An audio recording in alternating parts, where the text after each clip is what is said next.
everyone, this is Tyla from the FW de Klerk Foundation, and you're listening to the Constitution at Work podcast, the series for people interested in constitutional matters and transformation in South Africa.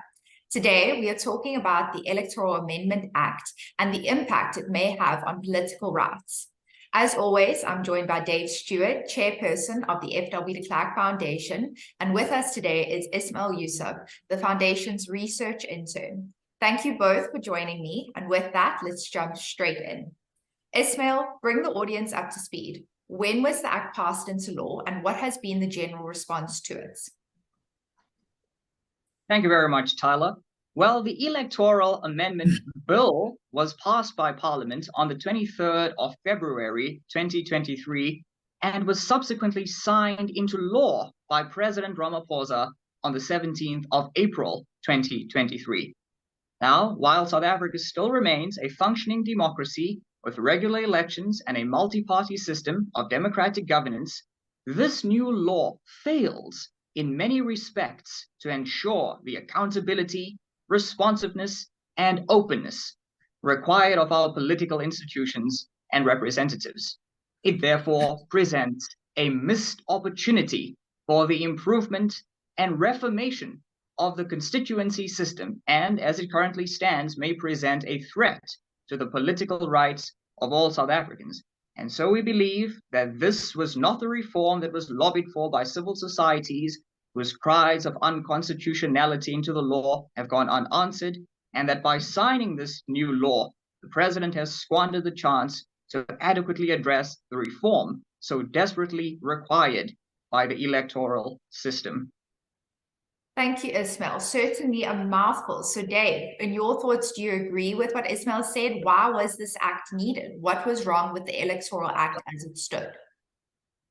Well, the Electoral Act was challenged in the Constitutional Court by Michael Louis, and the court found that the Electoral Act was indeed unconstitutional because it did not allow people to stand as independent candidates in national and provincial elections.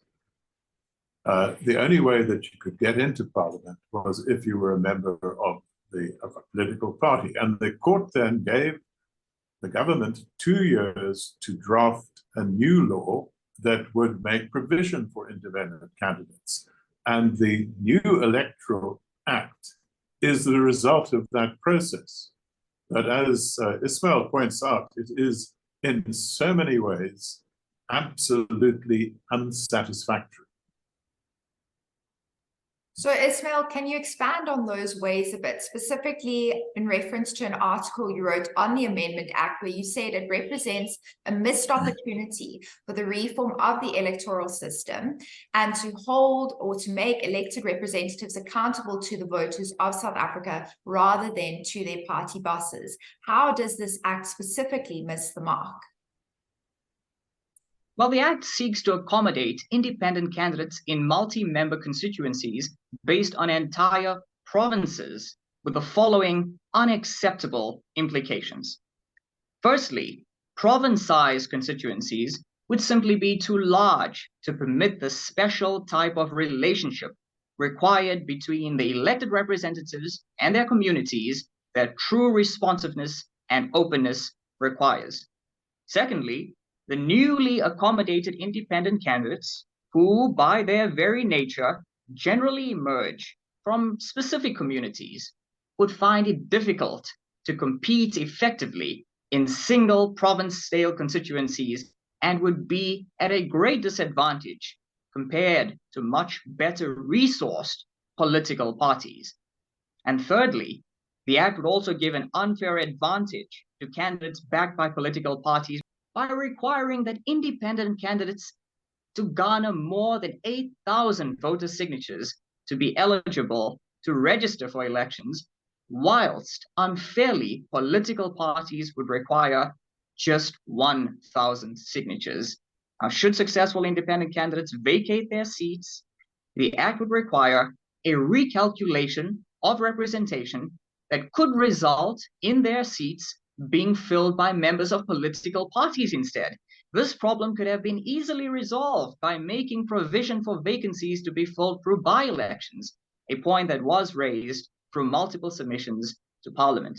But I should say, most alarmingly, the bill negates the very cornerstone of any democratic and free society.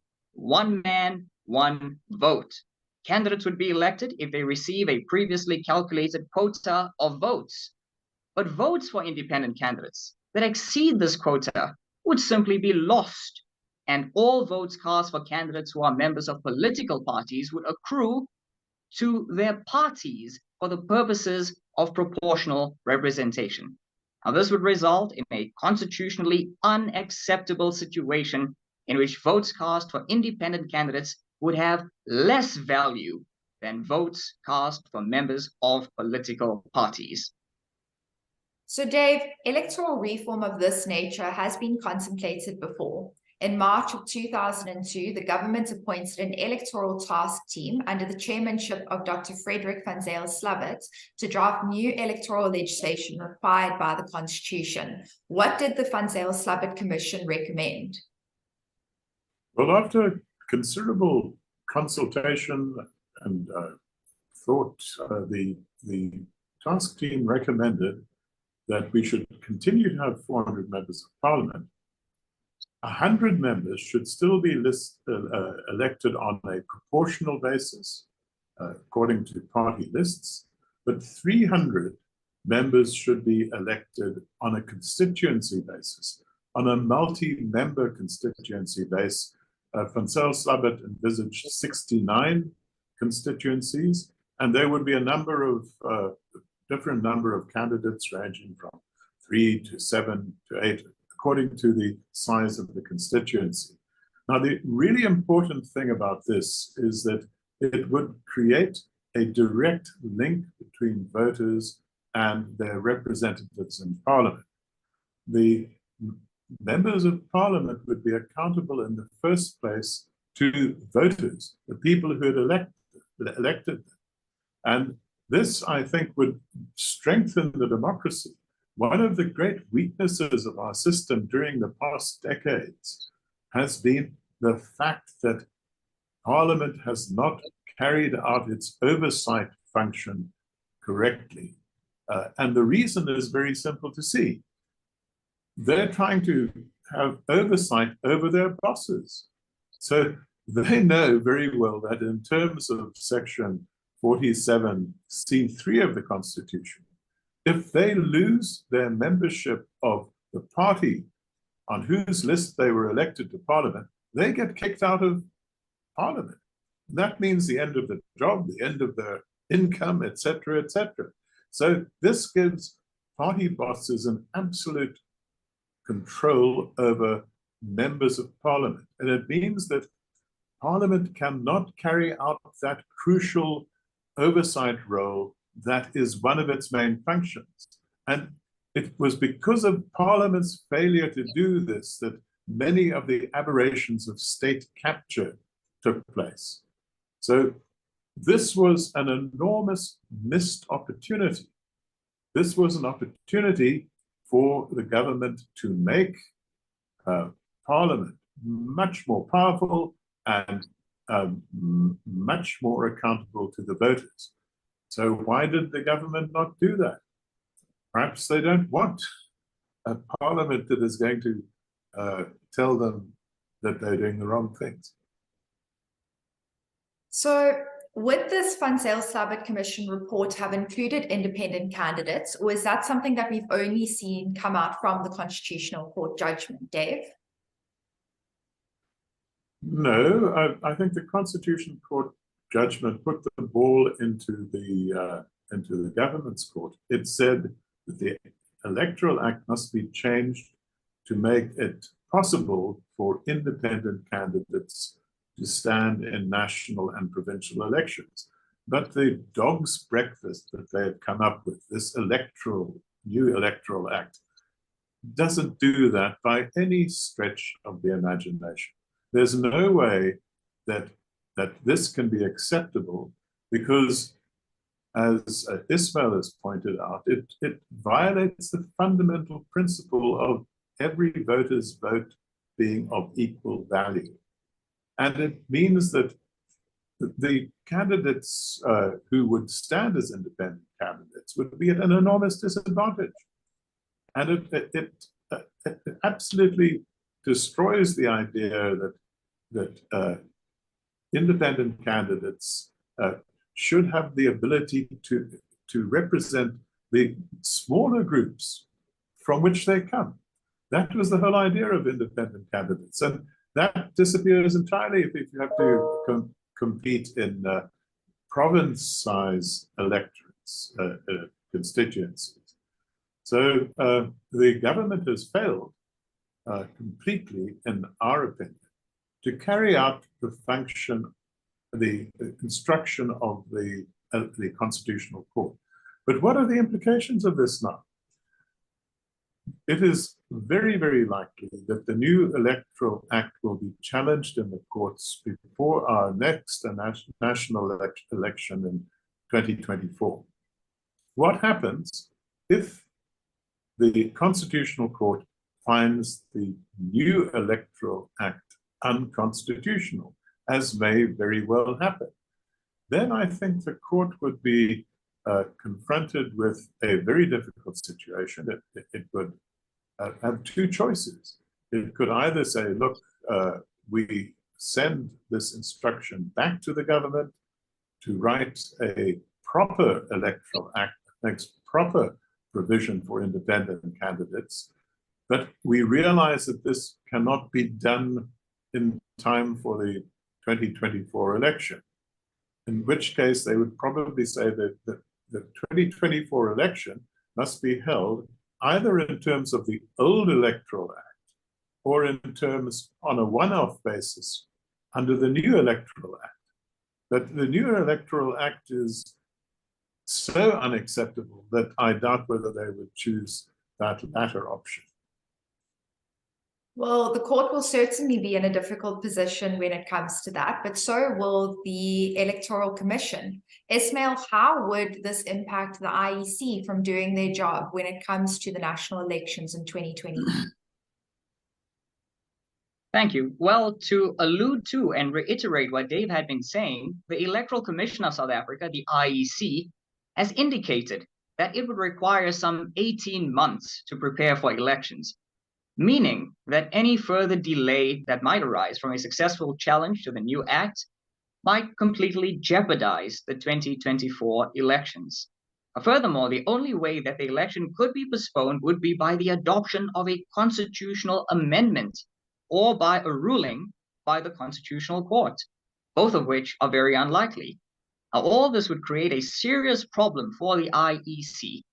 According to the IEC's former deputy chairperson, Terry Tsalane, if Parliament is not able to rectify defects, it basically means that it is not going to be possible for the IEC to implement an act that has been declared unconstitutional by the Constitutional Court. If the new act is declared unconstitutional, it is unlikely that the Constitutional Court would or even could postpone the 2024 elections. It might order the government to remedy the defects in the act for future elections and rule that the 2024 elections should be held under the old act or the new act only for this election, both of which represent unacceptable circumstances. Whatever happens, a successful challenge to the new act would reflect badly on the government's willingness or ability to obey a clear order by the Constitutional Court.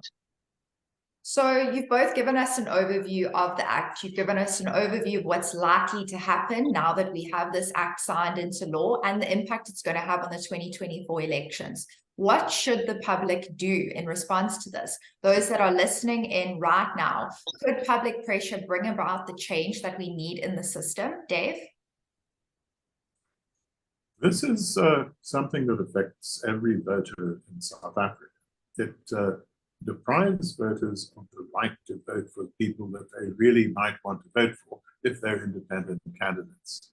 So we should all then unite behind the idea of having the Electoral Act reform but not just to make it possible for independent candidates to stand in elections, but to have the system changed more or less along the lines of the Van Zyl-Slabbert Commission report, so that voters will be the boss when it comes to elections, so that members of parliament will be accountable to the people who elect them rather than to their political bosses.